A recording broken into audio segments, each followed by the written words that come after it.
Shadow of Truth with Dave Kranzler and Rory Hall. Today is Monday, February the 23rd, 2015, and this is the end of the war dollar. And here we go. Well, all right, Dave, I hope you had a good weekend, and it seems like there was a couple of things that happened in the last 48 hours or so that we need to address, and one of them, and I know this is at the top of your list. How's your day going so far? It's okay, except for the extreme market manipulation that's going on right now. How about you? I'm doing all right. I know that Zero Hedge released an article on Saturday that de-dollarization and Russia ratifies the $100 billion BRICS bank. And why don't you tell us about that? Yes, and well, actually, a couple days earlier from that, as everyone who's listening to this knows, Russia's been developing an alternative to the SWIFT system, because the SWIFT system, which is the electronic banking clearing system that is used to clear all global trade using the dollar, is the system by which the U.S. inflicts financial terrorism and financial war on countries that it has disagreements with. The most recent being Iran. Yes. And the U.S. has repeatedly threatened to boot Russia out of the SWIFT system. Well, as it turns out, all along, Russia's been developing an alternative to the SWIFT system.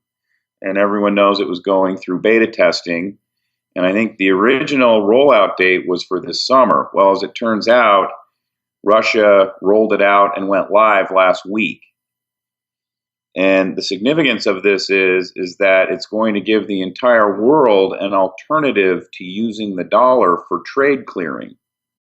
It's negative for us here in the States, but it's very positive for the rest of the world. Well, I'd be careful there. It's not negative for us in the United States because it's going to take power away from the U.S. government. The U.S. government uses its dollar reserve status to inflict financial terrorism on everyone in the world, including everyone listening to this show. I mean, we've had nothing but about 20 years of financial repression, and it's gotten worse ever since QE started. Now, if you take away that toy from the U.S. government, it removes the foundation of the U.S. government's power. That's true. And so, in fact, it will actually improve our lives in the long run if we don't end up in a world war over this, which is probably where it's headed. I would say yes.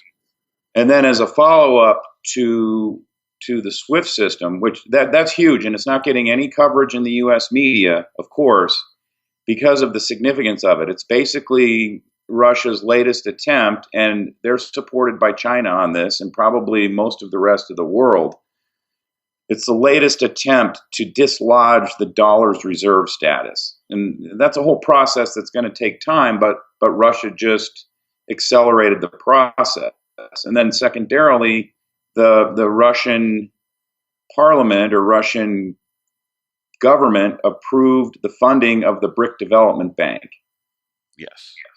And that's going to be a direct competitor to the World Bank, which is controlled by the United States and the Bilderbergs, and the IMF, which is obviously controlled by the United States. And so both of those actions combined are a huge body blow to the U.S. government's ability to use the U.S. dollar as a reserve currency and use it as basically a financial weapon against the rest of the world. And when the SWIFT system, when it was launched, I think there was like 90 plus institutions that were going live with the opening of that. I think it was like 90, it was either 93 or 96. I didn't see the number, but that doesn't surprise me. I mean, it's no secret that Russia and China and Russia and several other countries are already conducting their trade, or a fair amount of their trade, in their respective currencies. Now, but this basically puts a system in place that's going to prevent the U.S. from saying, okay, Russia, you're out of the SWIFT system, which would prevent Russia from conducting trade. Well, now they have a way around that now. Now, what I would offer up to everyone listening to this show is that this is the real reason that the United States is escalating its military conflict with Russia. It has nothing to do with any of the politics that you see bandied about Fox News and CNN and the highly misleading and highly controlled U.S. Western media. And it has everything to do with the fact that the U.S. or that Russia is making an attempt, and I'm guaranteeing you they have the full support of China with this, making the attempt at taking away the reserve status of the dollar and destroying the petrodollar, because that will take away the U.S. government's power and it will level the economic playing field for the whole world. I mean, ever since Bretton Woods back in 1947, the U.S. has had a distinct advantage over the rest of the world in every aspect of finance and economics and trade. And the dollar reserve status is the reason why the U.S. has been able to issue all this debt. If you look at a graph of the amount of debt that's been incurred in this country since Nixon closed the gold window, it went up at basically a 45-degree angle from 1971 on, and it's gone parabolic in the last 10 years. Yes. So at the end of the day, as long as we don't end up in World War III, this is going to be a good thing. Well, I don't see how we're going to be able to avoid World War III. And I wanted to ask you something, Dave, or I wanted to make a comment about China. You've mentioned China being, basically a partner to Russia in this whole process, and they obviously are with the BRICS Development Bank. And as we all know, China has been going around the world creating direct currency swaps with 25 or more countries, and not small economies. I mean, we're talking about Australia and Japan and France and several other large, first world economies. And how do you see this being part of the SWIFT system and furthering the damage that it's doing to the war dollar? People refer to it as the petrodollar. It's actually the war dollar because it's backed by war. It's all about the military. If it wasn't for the military, there wouldn't be a dollar. And if you don't believe me, just ask Saddam Hussein or Muammar Gaddafi. So, but what are your thoughts on that? It's known as gunboat diplomacy. Gunboat diplomacy. It's actually a term we learned in high school.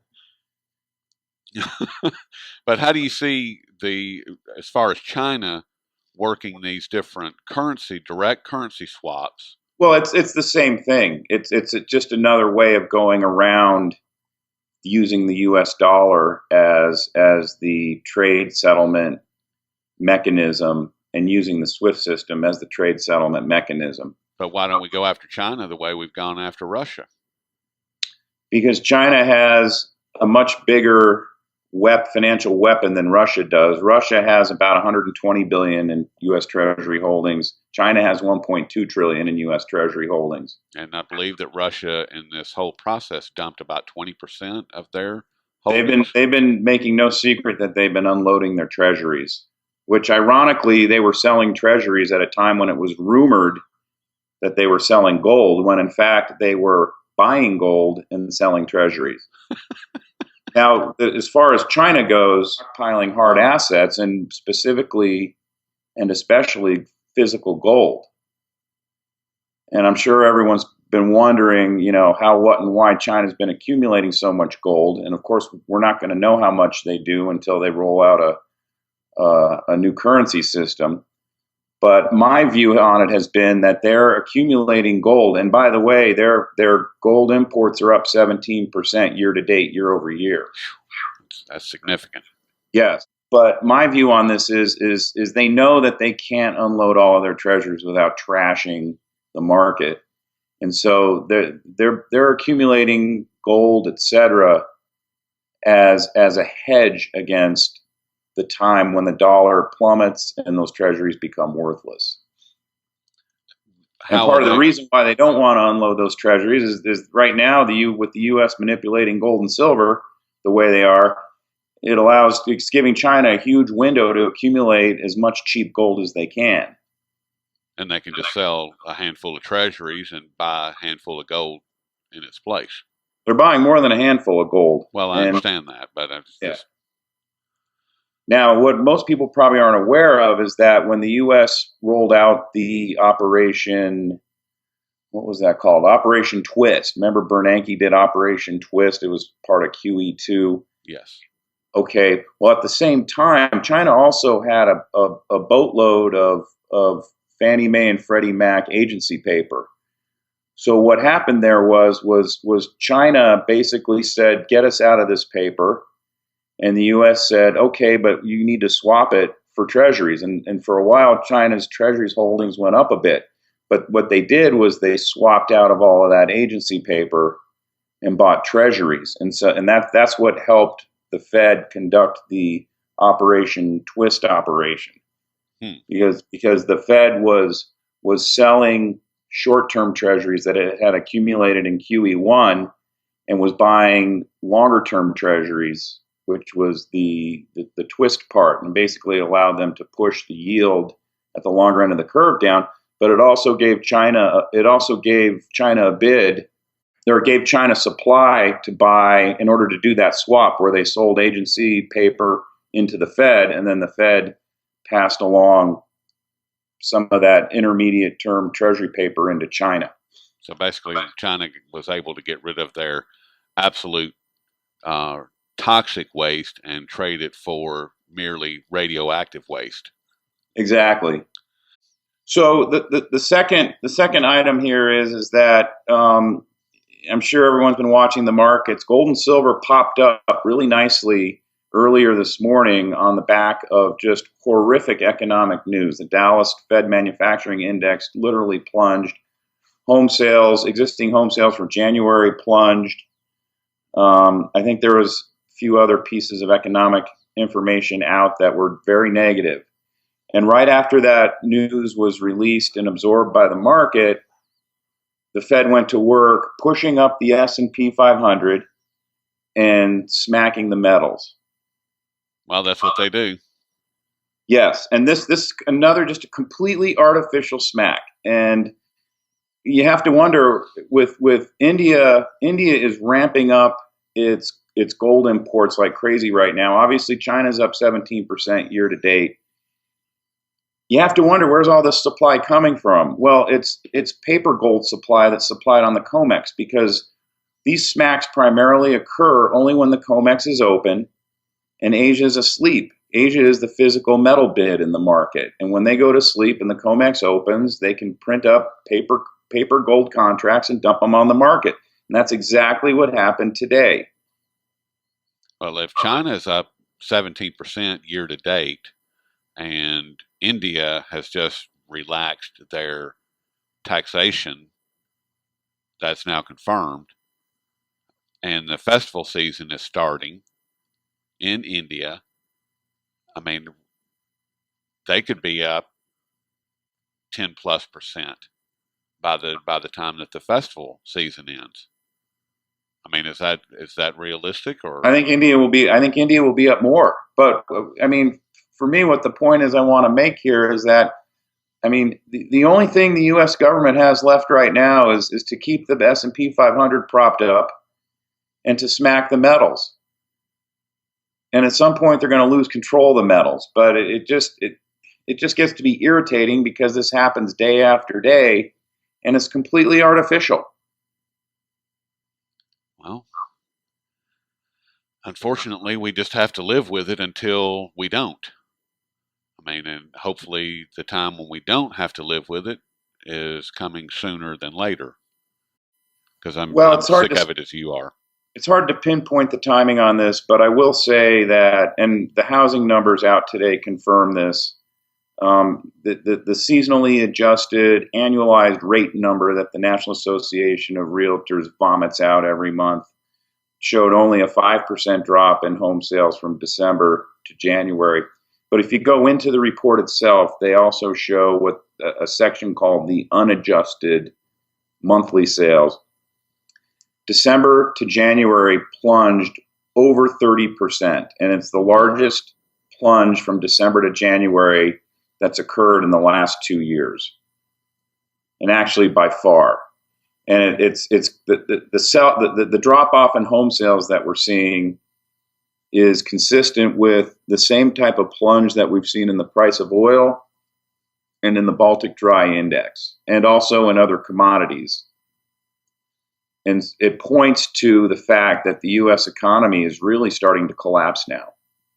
And that may be the actual sort of proverbial pulling the leg out from under the stool that takes away the U.S. government's ability to manipulate these markets. And it'll pull back the curtain and expose the wizard.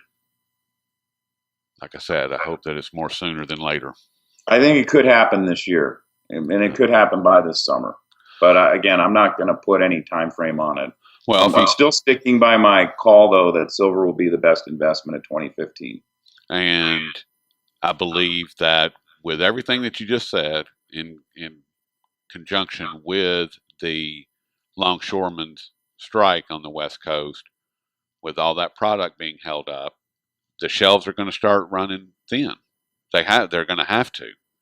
I mean, I know that once the strike ends, that product will flood into the market, but it's going to take a few weeks for it to start making its way from the West Coast into Middle America and to the East Coast.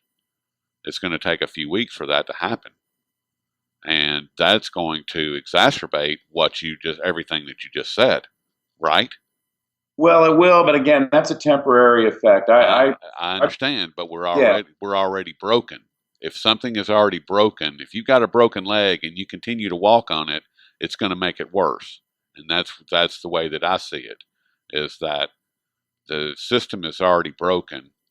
Things are, just like you said, we're witnessing the collapse. We're full bore into it.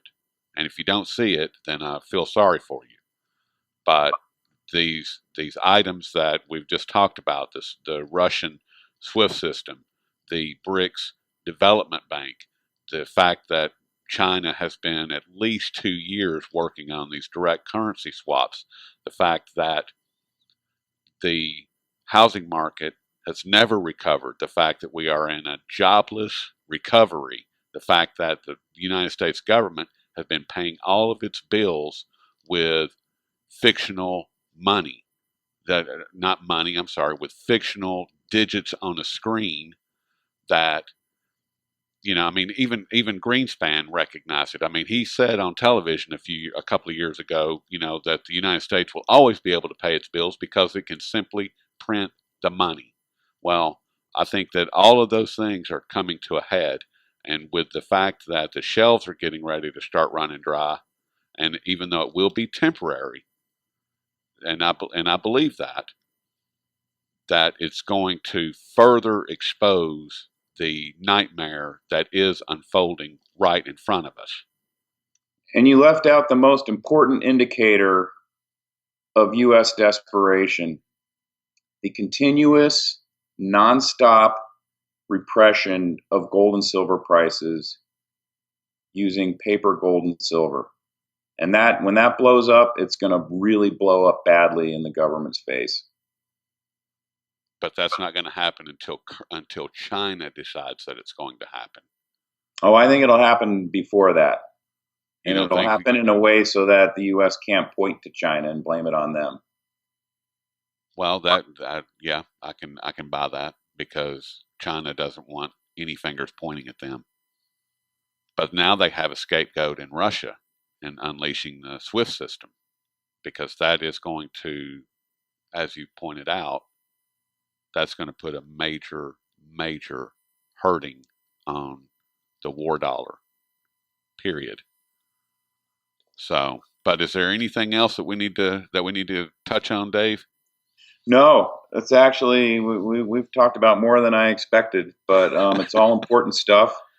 And that kind of wraps it up for me today. Well, all right. Well, we'll unless something blows up later this afternoon or in the morning, I will talk with you sometime the next day or so. That sounds great, Rory. All right, buddy. Have a good one. You too.